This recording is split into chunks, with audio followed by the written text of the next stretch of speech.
Hello and welcome to this special broadcast. It is regarding a very important and interesting issue. It pertains to our children. Should children be exposed to politics? And if yes, to what extent? Today in our studios, we have some eminent guests who are going to shed light on this issue and share their experiences, their insight into what's happening around.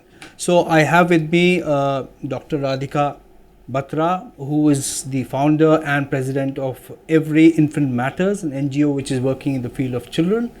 We also have with us Suchi Goel, who is a renowned child psychologist. Also in our studios, we have Mr. Rajiv Bhatt, who's also a very well-known child psychologist. So let's open up this discussion with you, Rajiv ji. First, I would like to ask you, what is your view on should children be exposed to politics? Should they be involved in the political discourse at all or not? See, to begin with, I am thankful that this is such a nice topic that you have brought up. In my personal opinion, बच्चों को पढ़ना चाहिए, जानना चाहिए, knowledge बटोरनी चाहिए. But at the same time अगर हम उनको करंट अफेयर्स बता रहे हैं, लेटेस्ट चीज़ें बता रहे हैं, वहाँ तक ठीक है. But if we brought them into the politics, so there is always a time for that. It's not needed because then there are good part that child can get drifted. So if the child gets drifted, उसका दिमाग शायद काम में ना लगे, शायद और बातों में लगने लग जाए, और एक छोटी उम्र का बच्चा कुछ गलत भी गैदर कर सकता है. अप्रिशिएबल एज है, उसका माइंडसेट चेंज कर सकती है कोई बड़ी इम्पैक्टफुल बात. तो मुझे नहीं लगता कि हमें बच्चों को पॉलिटिक्स पे डालना चाहिए. बहुत टाइम पड़ा है, बहुत समय है जिस पे हम ऐसा कर सकते हैं. So in my personal opinion, I will say no. They should not be exposed. Yes, as far as current affairs are concerned, let them have that opinion. Let them know what is happening in the world. So happenings, sports, journalism, whatever. Exposure दे दो. लेकिन politics उसके साथ discuss करना, I think you are just maligning his mind. Right. So Sushi, there is a contrarian view that why should children not be allowed to understand in our democracy what's happening around them? Do they not have the rights to understand? Do they not have the understanding to comprehend all these things? What is your take on this? So many a times as an Indian society, or I would say a Asian culture that we come from, we do not give the child the freedom to be an individual of their own. We always consider that me as an adult, I'm a guardian, I'm a parent, I'm a teacher, I'm somebody who has to take care of what they say, what they do, how they perform and everything. And somewhere we have because we are an adult, we have our own opinions, we have our own mindset, we have our own biases. It is, in my personal opinion, I feel we sometimes deliver the same messages to them, and we, in that our own dilemma, we forget that we are not giving the space to the child to form their own opinion, wherein I would say, being a child psychologist, they are great observers. Even if we don't tell them, even if we don't discuss it with them, they are supreme human beings. They just observe things like that, and they are pure. They have that bandwidth if given the space to express whatever they feel, politically, personally, emotionally, in a free way. But we are conditioned and we limit ourselves to tell them no. Yeah. And in today's time, I also feel it's irrelevant to discuss if we should expose them or not. It is the part of their textbooks. It's the part of their lifestyle. It's the part of their family. It's the part of their friend circle. It's the part everywhere they go. Right. The hoardings, the media, the digital platforms, it's everywhere. So it's more important to probably channelize and give the right information to them rather than, trying to stop the conversation. Right. So, Radhika, school children from 7th standards, they have been taught international politics. So what specifically we are mentioning here or referring to is the kind of toxic politics. We are not talking about the politics which is positive in nature, knowing about your rights, your education, health. We are talking about the kind of toxic politics which is happening, the communal angle, within the households we are discussing. What is your take on this? So I think, as Suchi very rightly put, we cannot protect our children from this. It's everywhere. All children have access to the internet, and you open Twitter, it's flooded. You open Instagram, it's flooded with people talking about the communal violence, people, bashing one party against the other. It's all there. The problem here is that the child's mind is very vulnerable. Right. And what affects you and me, these riots and all of this affects you and me as well. And it affects them, I would say, 100 times more. There are cases of PTSD. There are cases of children being scared to step out because there was something, unfortunate going on in the city a few days or a few months ago. So I think all of this has created an atmosphere of negativity and a lot of, fear mongering has happened because of this negativity that is prevalent in today's world, specifically in these adolescents and these pre-teens and pre-adults. So I think that's what is happening, and it needs intervention for sure. Right. So Rajiv, what is happening is in households, in the drawing rooms, there are very emotionally charged discussions which are happening between within the family members, relatives, friends. We do have strong views about certain things, but at times, off the cuff remarks, they have impact on children's psyche. They are like a clean slate. They absorb things very quickly. How do we deal with this situation? What should parents be doing about this? See, in my personal opinion, I would want to maintain the innocence of that child. Right. If that goes, so you can see what world we will be building. So when you're talking about a child, you're talking about nation building. So we should be very careful what we are offering them, what is there in the plate. So if you're saying that dining table discussion, they should be devoid of, I'll insist, devoid of political decision or political any kind of conversation, because that is the time when they should be enjoying with the family rather than making their mind corrupt over certain issues. Right. So that's not done.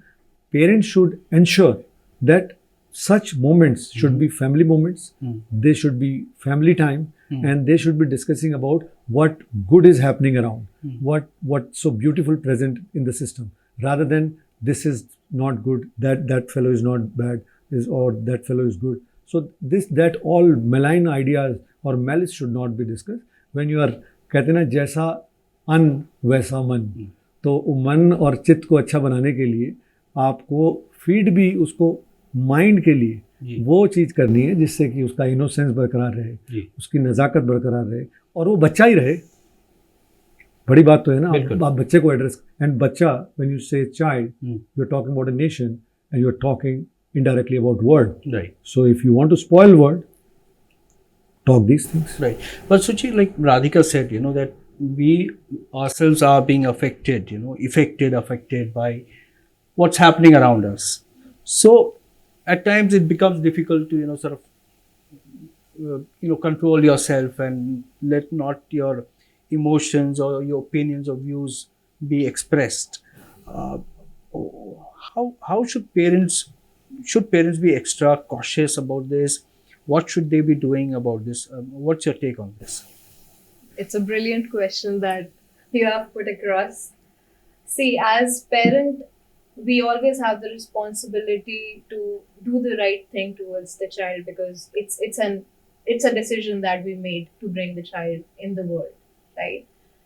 I understand that it is very difficult at times to stop yourself from expressing what you deeply feel, and especially in today's time when there's so much polarization of opinion, where there's so much discussion about small minor things, which, as Rajiv ji said, it's not even necessary to discuss a few things, right? But when you have a child at home, when you have a child in your environment, when you have it's not necessary that it is your own child. It can be somebody in your own premises where you are discussing. It can be a discussion you are having with your, guard at the building, right? It is important as an adult to sort of be aware where you are, what you are saying. The language matters. The way you are expressing matters, because as a child, adults are whom we look up to as a child. Okay, this person knows what is right, this person knows what is wrong. The child is very vulnerable. The child is sensitive, and sometimes emotionally charged conversation, be it right or wrong, can impact. So as a parent or an adult, it's extremely important to be aware, of the environment that you are around, if it has any children or adolescents especially.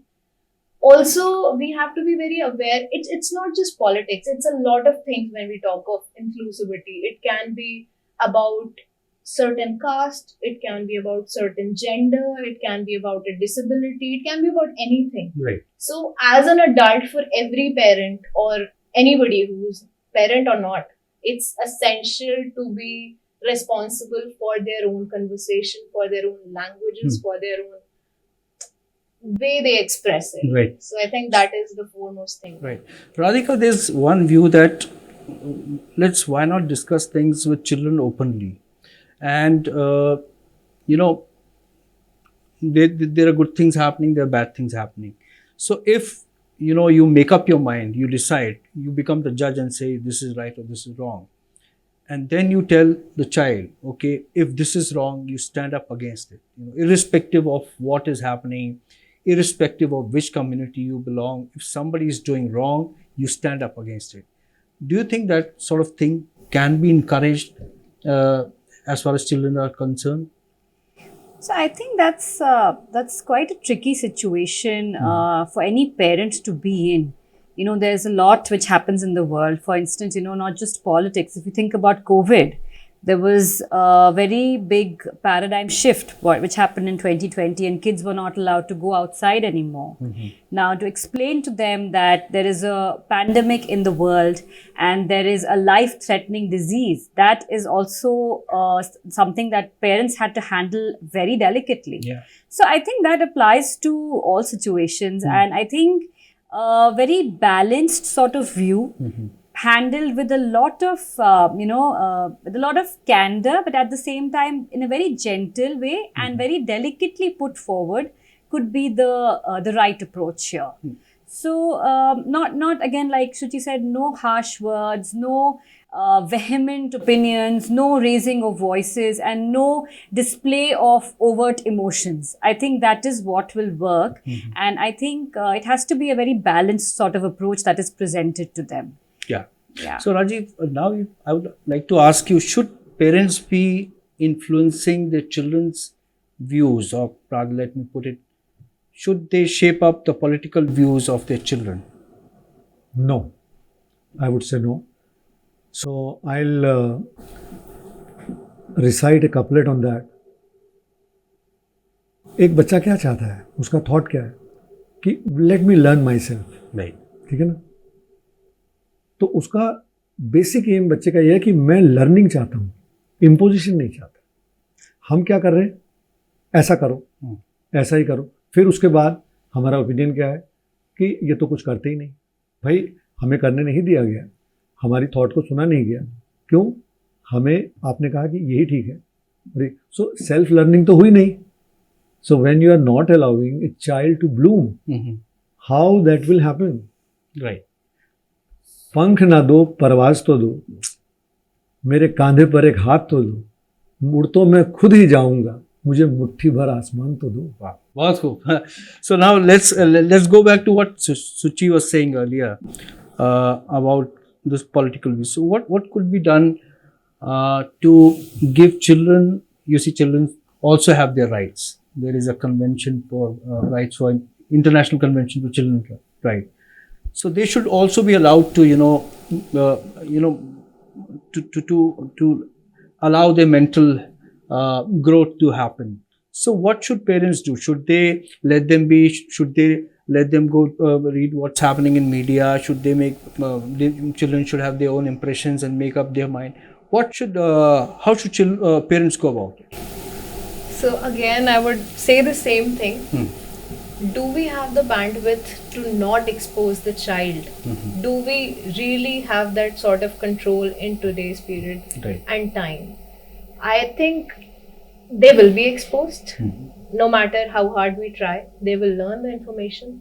What is very important here is to address it, to discuss it, to have an open conversation, to provide that safe space to the child where they can put forward their opinion, even if it doesn't match the opinion of their parent, no matter how biased it is, how polarized it is. It is absolutely essential to discuss, to have a dialogue, to have that open conversation and have a safe space where the child feels, yes, I can discuss this with my parent even if they do not agree.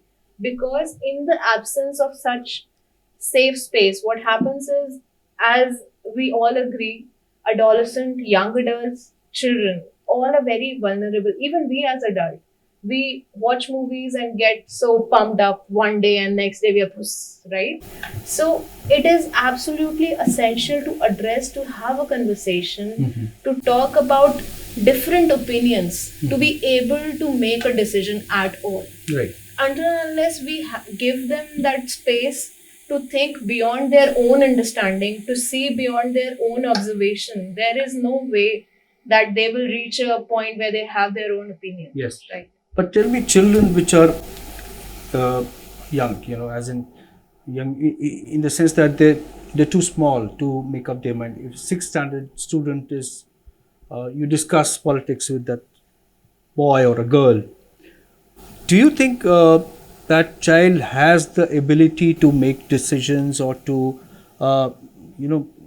if he or she goes out in school, will she be able, or will he be able to, sort of articulate in the manner which is appropriate? See, again, appropriate. What is appropriate exactly, right? So we want the conversation to be socially correct. We want the conversation to be something which is largely acceptable, right? As you say, sixth standard child, every child is very different. There might be a child who, has that sort of understanding and has that kind of ability to articulate their viewpoint. But I would say at a larger scale, it is a very tricky situation. It is very controversial for me to say, yes, this child will be able to, communicate what they feel, what is right. I cannot tell you that, right? Right. Because this person has their own individuality and their own thought process, their own exposures, their own, privileges and awareness or lack of awareness. So I would say no.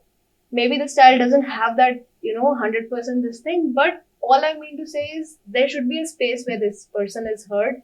And even if the child says something which is not appropriate, as we say, maybe try to resolve that conversation. Maybe try to make this child, and right, as we say, that don't tell the child nahi karna hai. Tell the child kyun nahi karna hai. What is the pros and cons of doing something, right? So even if the child says something which does not seem appropriate, which might or might not be correct, it's important to then direct your conversation and resolve that conversation rather than stopping it. But a sixth class student, any student, will be able to have a very clear political opinion or not. I do not think that would be.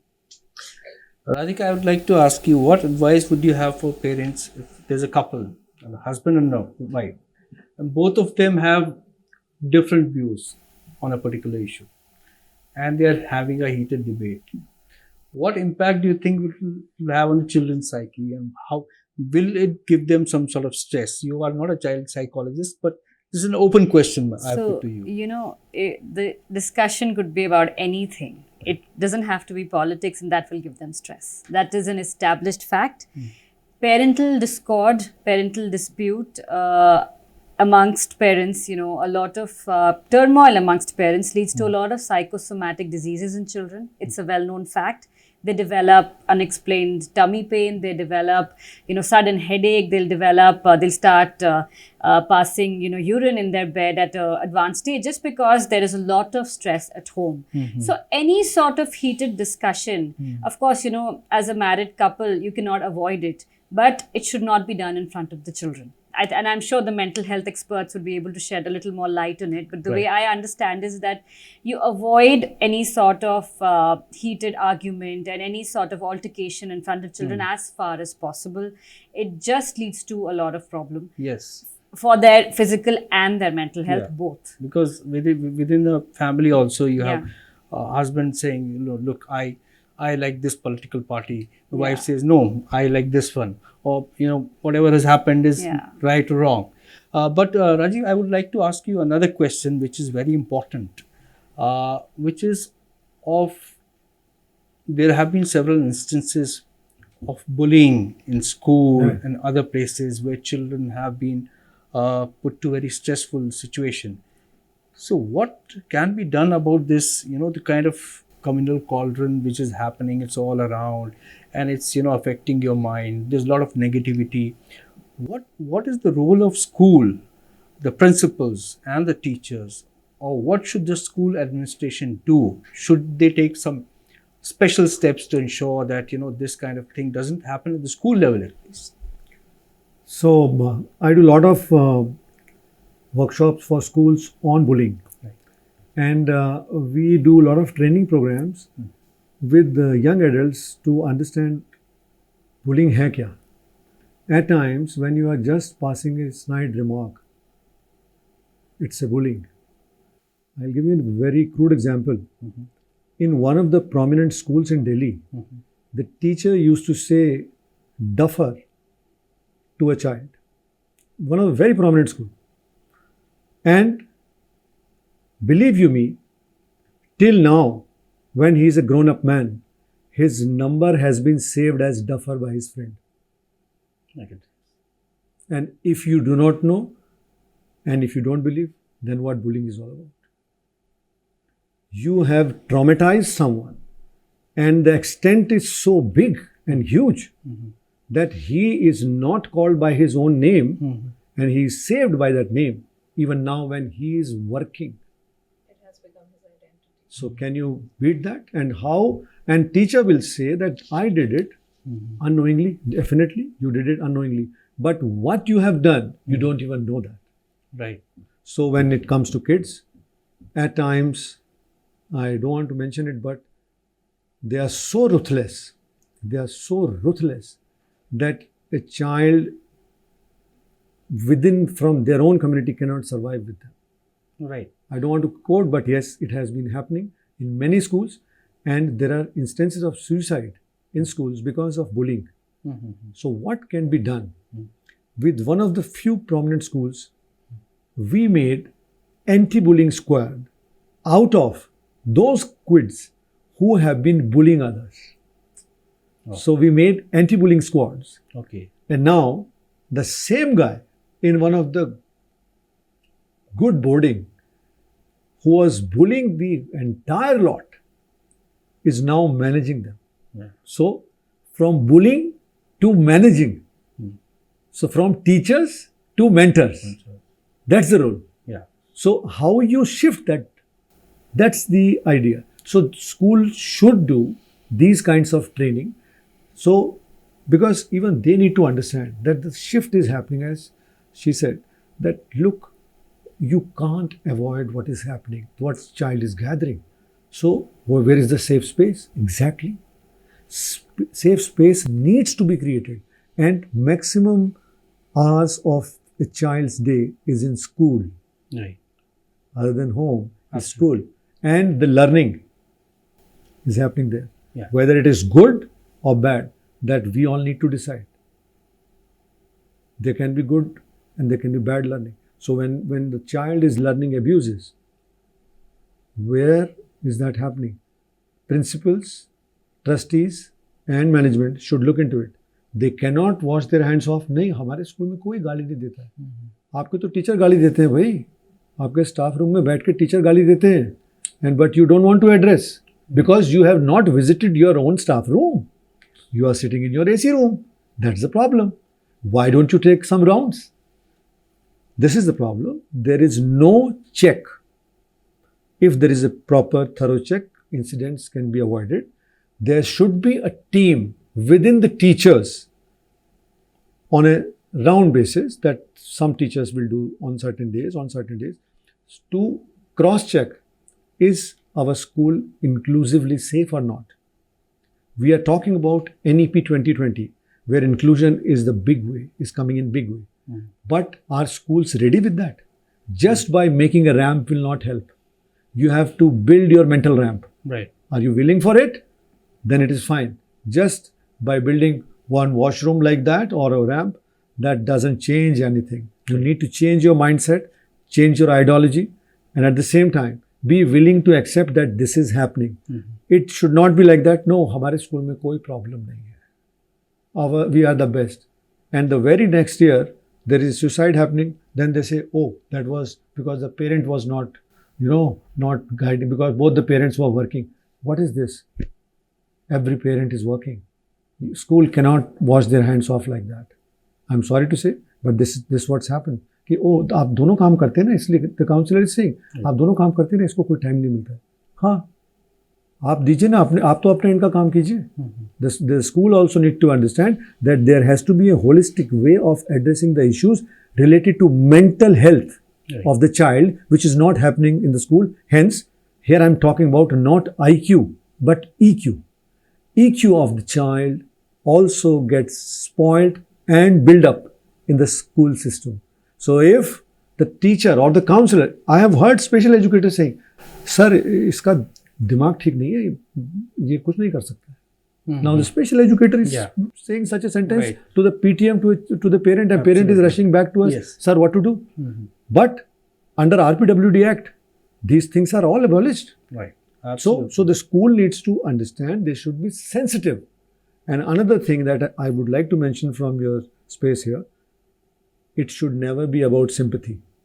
It should be always about empathy. They should not, if the moment you say they, then the picture is over. Right. It is a journey from they to us. They are us. Right. And let us hold their hands. Right. Absolutely. So, Sushi, I'd like to ask you, do you have any special advice, or do you have any views on how, especially of if there's a complaint of nature where a child of a particular community has been said is felt bad about something his friend has told. So how should school, because it's a very sensitive issue, you see, they are all friends, but if a child has said something which has offended the other child and which could be communal in nature, how should the school deal with this situation, teachers, school and the parents? Right. So, as Rajivji was saying, we have also done some programs. We have run a school mental health curriculum, which we bring to children from classes 4 to classes 12, wherein we build on the sensitivity side of the child. And when we talk sensitivity, as he rightly said, just building a ramp is not enough. Right. Because not everybody is on a wheelchair or something. There are other issues. As I previously said, we have our own privileges. As we sit here, we have always had, our privileges to be in this space. So it's absolutely essential the schools adopt a scheme, be it a mental health curriculum, be it a sensitization workshop, which involves a dialogue with the child. It involves a dialogue with the teacher. True. And it involves a dialogue with the parent. Until and unless the whole team, the whole circle is involved, it's impossible to break this cycle of insensitivity, be it towards community, be it towards gender, be it towards a disability, be it towards anything. Right. Right. So one of the major things that I feel is the involvement of everyone is absolutely essential. Another very important point that I would want to mention here is we often forget in the school system or even in the learning ages of a child is what role does a caretaker play. When I say a caretaker, it can be a nanny, It can be the bus driver the child goes with.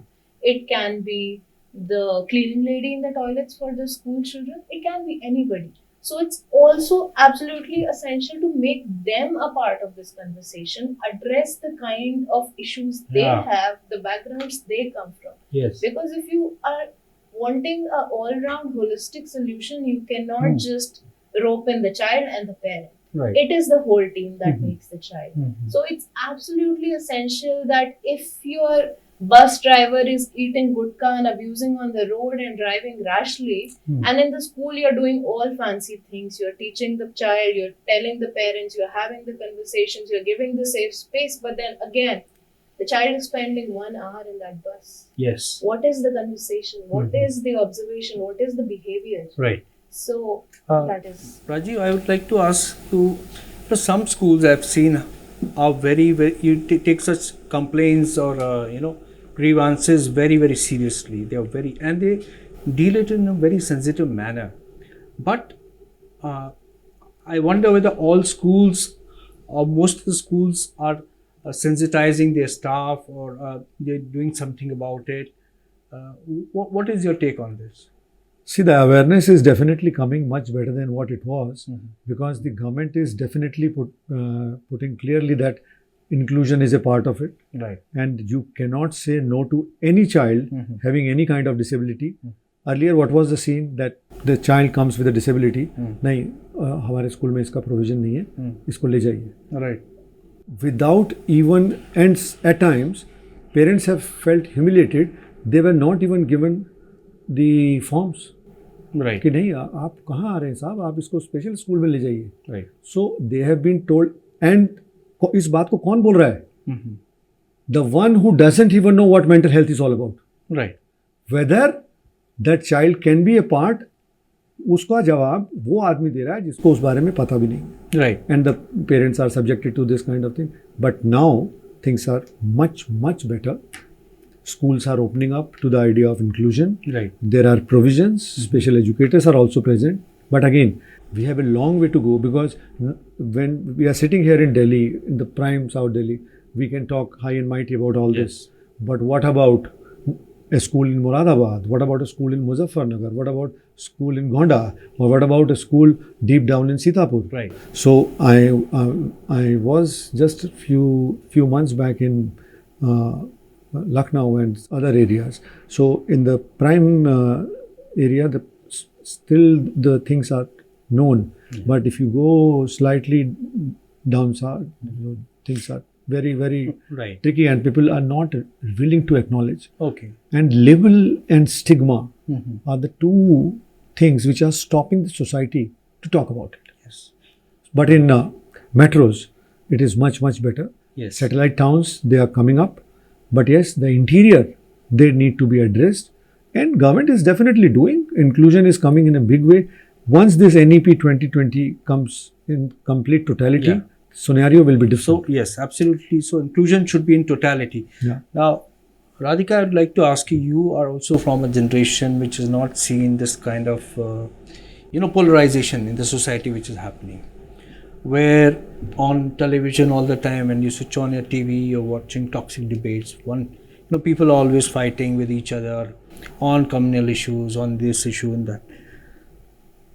Even on the social media, children are exposed to your mobile phone. I'm sure your children must be playing games on your, all the time on your mobile. This is one big issue, because what is happening is the mainstream media is only showing negativity. They are not showing stories where, two sisters have donated land for an Eidgah in Kashipur, where, people from Hindu community are collecting money for kidney transplant of a Muslim boy. So there's a whole lot of negativity which is happening. How do you see this? I mean, does it disturb you in some way, or how do you? Because you are from a generation which perhaps has not seen it, right?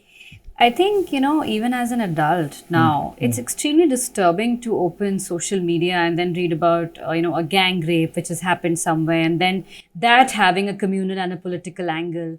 Then, honor killing happening somewhere, again having a political communal angle. There is no sense of, I would say, normalcy in these acts, in these heinous crimes. There is no sense of like for you and I, as practical and rational human beings, there is nothing okay about any of this. So if you think of it from a child's point of view, they are growing up with this and they are going to think that it's okay. Right.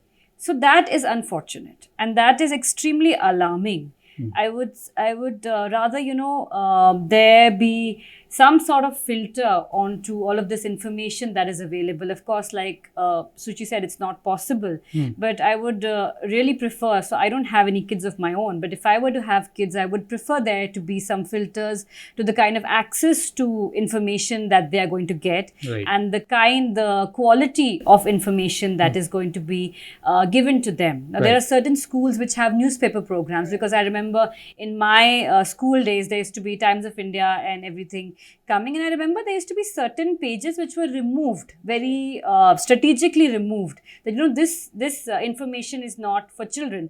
I remember those, media, a lot of the Bollywood and all of that Yeah. was removed. So instead of removing that, if they could, filter out a little bit of the information and make a sort of, how should I say, an adolescent friendly and a child friendly media Right. outlet, which could give information in Yeah. a quality way. Right. I think that is something that could help in this field. I don't think something like that exists as of today, but it's something which could be Yeah. explored by, the mainstream media. Yeah. Would you like to add to it, Suchi? Yeah, so what Radhika is saying is brilliant. I mean, if we can add certain filters, because we have become so digital in our approaches, and to be honest, to be fair, as adults, we don't have control over where our information is going out, right? And Very leave true. apart the Exactly. child. A simple tick on "I'm not a robot" gives Yeah. me access to everything. So, if there can be certain measures put in place which stop certain sort of information, would be brilliant. But another important thing I feel is absolutely essential, as Radhika mentioned, that we open the newspapers and all we read is like Hindu ne Musalman ka ye kar diya, Musalman ne Hindu ka ye kar diya. Rather than having those words in the conversation, we can just have a conversation about how a person was hurt by another person Right. in Right. an accident. It's Very nice. when somebody is Very going nice. on the road and I'm driving, Mhm. that person, I don't know if I God forbid, if I hit a person, I do not know which community, which religion, what dialect this person comes Right. from. I am just an individual who probably lost control, who could not handle that situation, and I had that accident. Right. So we also need to take the responsibility of presenting the information in the right manner. I have worked with girls who have been subjected to rapes. I have been a therapist to parents of a 2.5-year-old girl who was raped by the principal of the primary school or whatever that was. I wouldn't want to call it a school. So it's absolutely essential for us as adults, at people in power, to take charge of the words that we use, the information that we give out. The first thing that you read is it's all there in the law. It's all there in the law that non-disclosure of the names of the victim and the abuser and things. But is it being practiced? Yeah. If we make another law, whose responsibility is it to actually implement it, Yes. to keep a check? So I think small minor changes, even if the information is there, it can be presented in a manner that it doesn't look so communal and politically charged and emotionally charged. There are going to be incidents. There are going, unfortunately, we have like 1,000 years ahead of us when we dream of an equal and inclusive and a wonderful society. But if we take the charge of using the right words, the right dialogues, it can be changed. Right. Rajiv, it is very difficult to, it's like there are both sides to media's narrative. One is that, of course, there is that extreme type where people are always fighting. There's nothing good happening. But then there's the other side. If you don't show the facts, then you will be True. accused of not showing the reality. In such a situation, do you think some sort of advice from parents or some sort of measures from parents regarding such content could be taken? Will it be the right thing? I think other than parents as a society, we should first understand what a news channel is all about. A news channel should be giving news, not views. Why are we subjected to views? My question is this. आपने news देनी है, आपने बताना है वहाँ ये हुआ, finish. Your job finishes there. Why are you imposing your views? So when you say you are a news channel, Right. then why don't you address just the news? But the news channel doesn't, just give their own views. They call in people who have their own views. So I'm Yeah. coming to that. So, so the panel discussions and that buffoonery, whatever you call it, and so बहस तो और चर्चा तो मुझे ऐसा लगता है कि if you really want to make a change and if you are there for a reason, at least see what you are talking. You are talking toxic. You are using cuss words. You are using words which cannot be shown, and you are losing this entity. Hence, and your own child is seeing how my dad is speaking. So, do you really want to make a society like that? And you are sitting at the best of the chair. So, why would a news channel should not have certain direction? So similarly, as she was asking, digital, are they allowed to show everything? How can they be? Just because it is OTT, you can have a porn picture on the OTT? Is that what you call the rights are? No. So there has to be a certification. I would demand that. Right. Why not? When we were there used to be something called a universal and adult. Now what universal and adult are we talking about? Can you even in different times. Can you even put up a marker? They are going to laugh it off. Ki, what man, you are saying this is adult? Look what I know. Absolutely. So this is and then we boast of, my son is on is very fond of OTT. A parent is boasting that. He doesn't know what is he talking. Right. So even the parenting needs to be addressed. Just by being a mother or just by being a father, you don't become a parent. That they need to understand. You are definitely a mother, you are definitely a father. But being a parent, are you nurturing your child? पौधा लगा दिया है, पानी दे रहे हैं, कभी कभी दे रहे हैं जब मन करा, और नहीं तो अपने आप बढ़ ही रहा है. So it's like a wild tree which is there in the forest. उसे कोई पानी देने नहीं जाता है, वो बढ़ जाता है. Absolutely. So nurturing is not happening. Right. So holistically, parents should see that it is my duty, what my child, should be addressed to, and if they can, devoid certain things, they should. Why not? Wonderful. So we've had a very fruitful discussion, and it's a collective responsibility. It's not just one.